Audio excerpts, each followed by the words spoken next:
video pembelajaran chapter ketiga untuk siswa kelas 9 SMP.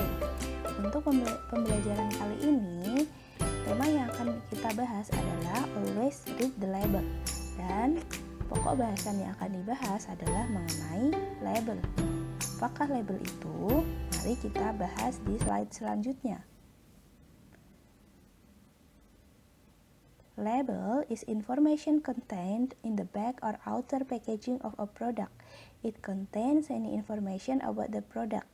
Jadi, label adalah sebuah informasi yang terdapat pada bagian belakang atau luar suatu kemasan barang.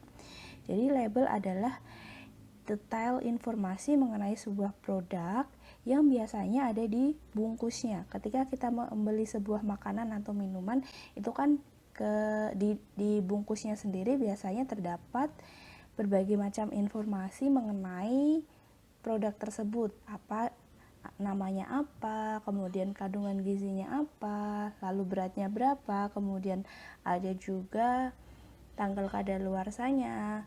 Nah, informasi tersebut tercantum dalam sebuah label yang akan kita bahas hari ini. Nah, terus purpose dari label itu apa sih? Tujuan dari label itu apa sih? Dan selain itu, manfaat ketika kita membaca label itu apa sih? Manfaat kita membaca label sebelum mengkonsumsi sebuah produk itu apa sih? Yang pertama, to get detailed information about the product. Untuk mendapatkan informasi detail mengenai produk tersebut. Jadi karena di label ini memuat berbagai macam informasi mengenai produk, jadi setelah kita membaca label ini, tentu saja kita akan mendapatkan informasi detail mengenai produk itu.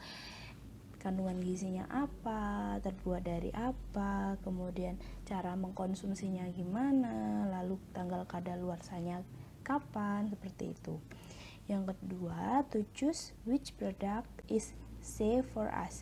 Jadi setelah kita tahu informasi mendetail mengenai produknya, kita tahu kandungan gizinya apa, kita jadi bisa memilih apakah produk ini safe for us, aman untuk kita atau tidak. Misal produknya tidak diperuntukkan untuk orang yang menderita asma, dan sedangkan kita sendiri menderita asma, itu berarti produk ini tidak aman untuk kita. Kemudian atau produk ini terbuat dari kacang dan kita alergi terhadap kacang. Jadi setelah tahu informasi itu dari label, kita jadi tahu kita nggak boleh makan produk ini karena kita alergi terhadap kacang dan produk ini mengandung kacang. Nah, yang ketiga, to avoid negative effect of the product. Untuk mencegah efek negatif dari produk. Setelah tadi karena kita sudah membaca label, kita jadi tahu informasi mengenai produk itu. Jadi kalau sudah tahu bahwa produk itu tidak baik untuk kita, itu bisa mencegah efek negatif yang akan terjadi pada kita dikarenakan produk tersebut. Misal ketika kita tidak membaca kalau produk itu, makanan itu terbuat dari kacang dan kita alergi terhadap kacang, lalu kemudian kita memakannya, jadi akan berakibat buruk ketika kita memakan produk tersebut. Itu salah satu akibat ketika kita tidak membaca dari labelnya. Tapi akan berbeda kalau kita membaca labelnya, kita jadi tahu ini gak baik untuk kita yang menderita alergi terhadap kacang karena terdapat kandungan kacang di dalamnya. Yang terakhir, to get the best result of medication, untuk mendapatkan hasil terbaik untuk pengobatan. Ini diperuntukkan pada label yang ada dalam sebuah obat. Jadi ketika kita mengetahui kandungan obat itu, kita jadi tahu kalau obat ini cocok untuk penyakit ini. Misal kita sedang mengalami batuk berdahak, tentu tidak bisa diobati dengan obat batuk untuk batuk kering. Jadi ketika kita membaca labelnya, ini obat untuk batuk kering, kita jadi tahu ini nggak bisa dipakai ketika kita mengalami batuk berdahak, kita harus beli obat lain yang khusus untuk batuk berdahak. Itu salah satu manfaat ketika kita membaca label sebelum mengkonsumsi sebuah produk.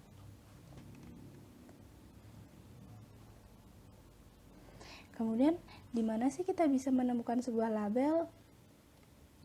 Yang pertama, kita bisa menemukan dalam food label atau label makanan. Biasanya ada di produk makanan, contohnya seperti ini. Kemudian medicine label, ada di label obat, biasanya ada di luar kemasan obat. Kemudian drink label, di kemasan minuman. Lalu ada cosmetic label. Ini hanya beberapa contoh saja. Tentu di luar sana ada label lain yang bisa kita temukan, entah itu di produk-produk seperti mixer, produk elektronik, mungkin juga ada labelnya, label terutama untuk how to use, bagaimana cara menggunakan produk tersebut. Nah, selanjutnya kita bahas apa aja sih yang ada dalam sebuah label itu. Untuk elemennya, ini sebenarnya tidak harus baku seperti ini, namun ini adalah elemen atau hal-hal yang pada umumnya ditemukan dalam sebuah label makanan, minuman, ataupun obat. Yang pertama, brand of the product. Kemudian, name of the product. Dalam beberapa produk, ini biasanya brand dan name ini biasanya sama. Jadi, misalnya di produk mie instan, mie sedap, itu dia mereknya sama, mie sedap, dan namanya juga sama, mie sedap. Jadi brand dan name itu sama di beberapa produk, tidak harus berbeda. Kemudian description of the product, penjelasan dari produknya. Kemudian nutrition fact atau kandungan nutrisinya. Kemudian contents or amount of the product, jumlahnya atau berat dari produk tersebut. Kemudian ingredients of the product atau bahan-bahan yang digunakan untuk membuat produk itu. Kemudian direction for consumption, petunjuk pemakaian atau penggunaan. Kemudian direction for storage, petunjuk untuk penyimpanan. Lalu expired date of the product atau tanggal kadaluarsa. Sekali lagi, untuk elemen ini tidaklah baku, jadi tidak semua label sama persis dengan elemen yang disebutkan di sini. Ada beberapa label yang memang tidak menyebutkan beberapa elemen yang ada di sini. Namun ini adalah elemen-elemen yang sering ditemukan dalam sebuah label. Kita lihat contohnya. Nah, di sini kita lihat brand of the product, yaitu breakfast cereal. Di sini tidak hanya brandnya, tapi juga name of the product juga breakfast cereal. Jadi seperti yang sudah disebutkan tadi, kalau beberapa produk untuk brand, merek, atau namanya itu sama. Kemudian ini bagian deskripsinya, penjelasan dari produknya itu apa. Kemudian ingredients, bahan-bahannya apa.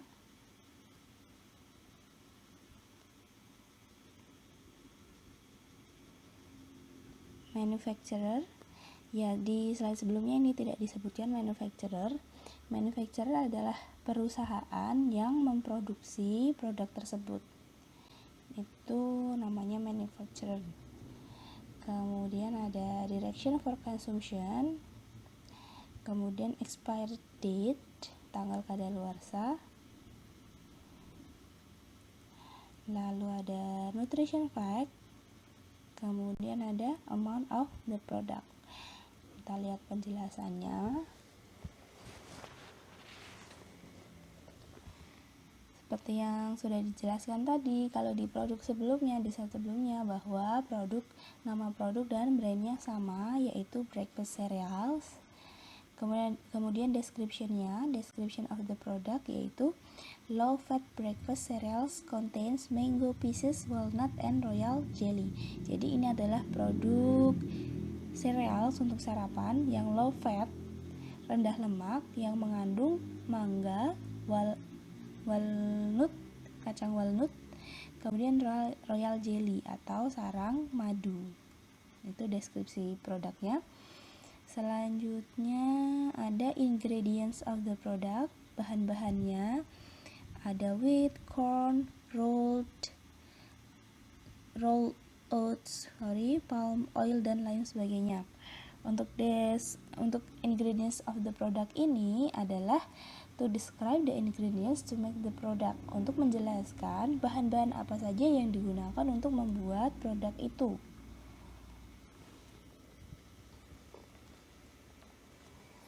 Kemudian direction for consumption, yaitu to tell how the product should be consumed. Jadi di bagian ini untuk memberitahu bagaimana produk tersebut seharusnya dikonsumsi.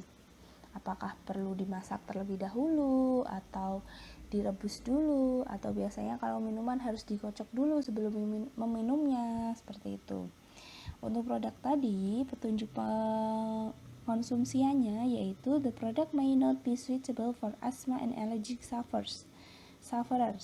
Jadi produk itu tidak suitable, tidak cocok untuk penderita asma dan alergi. Jadi bagi yang menderita asma tidak boleh mengkonsumsi sereal tadi. Kemudian expired date adalah the end period of food can be eaten, atau akhir periode dari sebuah makanan bisa dimakan. Tadi expiry date-nya tanggal 1 bulan ke-12 tahun 2010.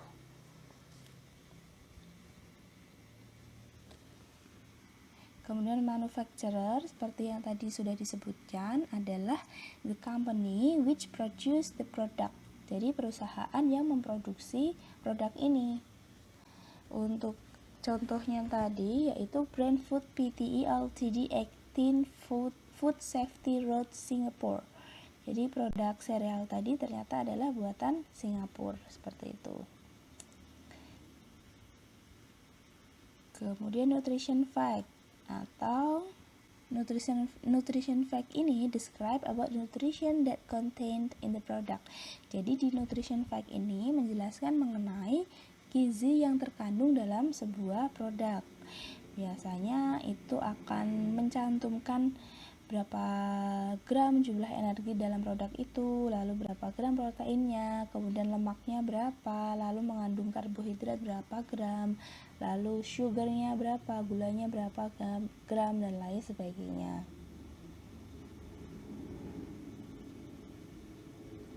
Kemudian di amount of the product atau beratnya. Berat tadi produk ini adalah 500 gram. 500 gram, 500 grams.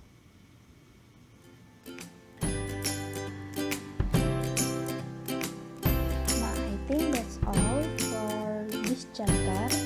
Saya rasa itu saja untuk penjelasan di chapter ketiga ini. Terima kasih sudah menyimak penjelasannya, dan sampai jumpa di video pembelajaran selanjutnya. See you, goodbye.